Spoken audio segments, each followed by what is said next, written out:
Il y a une femme dont le mari n'avait pas fait de grandes études. Il n'avait qu'un diplôme d'État. Et il travaillait dans une banque au niveau le plus bas. Et sa femme venait tout le matin. Pendant 3 mois, elle venait poser la main sur la porte de l'église. Tous les matins, 6 heures, elle vient, elle pose la main sur la porte. Et elle disait à Dieu, ne regarde pas au diplôme de mon mari, mais qu'il soit élevé, qu'il ait beaucoup d'argent. Pendant 3 mois, je lui ai posé la question, pourquoi tu posais la main sur la porte? Écoutez sa réponse. Pour que toutes les onctions qui descendent dans l'église soient sur ma main et entrent dans la vie de mon mari. Dieu a élevé son mari. Dieu l'a béni. Dieu lui a donné un travail. Et vous savez, là où il a commencé à travailler, tous les week-ends, il s'est déplacé en hélicoptère pour rentrer voir sa famille. Vous voyez? Elle a utilisé la main. Amen, amen, amen. Si tu es spirituel, tu peux même à la fin du culte, tu poses seulement la main là. Tu dis là où j'ai touché, c'est là où l'homme de Dieu prêchait. Ma main a touché cet endroit. Toutes ces onctions, je les prends dans ma main. Oui, sois spirituel. Amen, amen, amen. Mais c'est ton cœur qui doit croire. Et la main va prendre.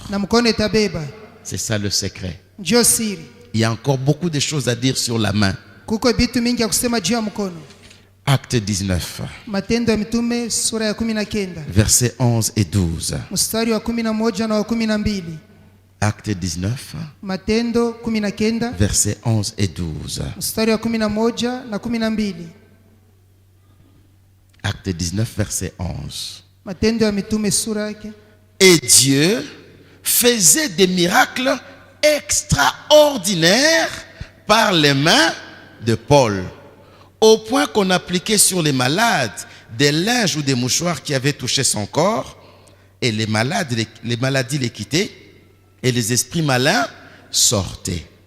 Vous voyez, ce verset cache quelque chose. Il se faisait des miracles extraordinaires par les mains de Paul. Mais on appliquait les vêtements sur le corps de Paul. Mais c'est par les mains qu'il fait les miracles. Mais pourquoi on applique les vêtements sur son corps? Vous êtes là, église? Amen, amen, amen. Parce que tout ce que Paul touchait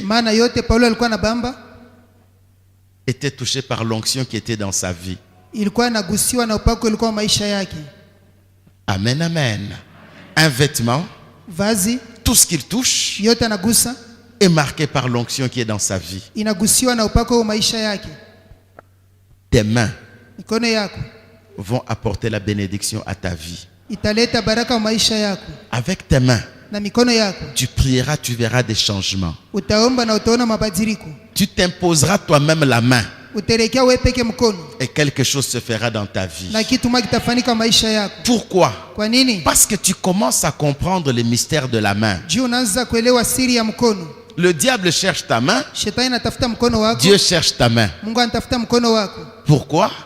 C'est par ta main que Dieu s'exprime dans le monde physique. C'est par ta main que Dieu s'exprime. C'est par ta main que Dieu agit. Par ta main. Dieu ne descendra plus, mais Dieu passera par ta main. Voilà pourquoi. Si tu as donné ton cœur à Dieu, tu dois croire que ta main peut agir pour Dieu. Si tu as donné ton cœur à Dieu, tu dois croire que ta main peut agir pour Dieu. Il y a beaucoup à dire. N'oublions pas que Jésus s'appelle la main de Dieu, l'expression du cœur de Dieu, l'action de Dieu. Nul n'a vu le Père si ce n'est Jésus qui l'a révélé. Nul ne voit ton cœur si ce n'est ta main qui révèle ton cœur. C'est ta main qui révèle ton cœur. Si tu es un homme bon, nous le verrons dans ta main. Si tu es un homme méchant, nous le verrons par ta main. Si tu es un homme béni, nous le verrons par ta main.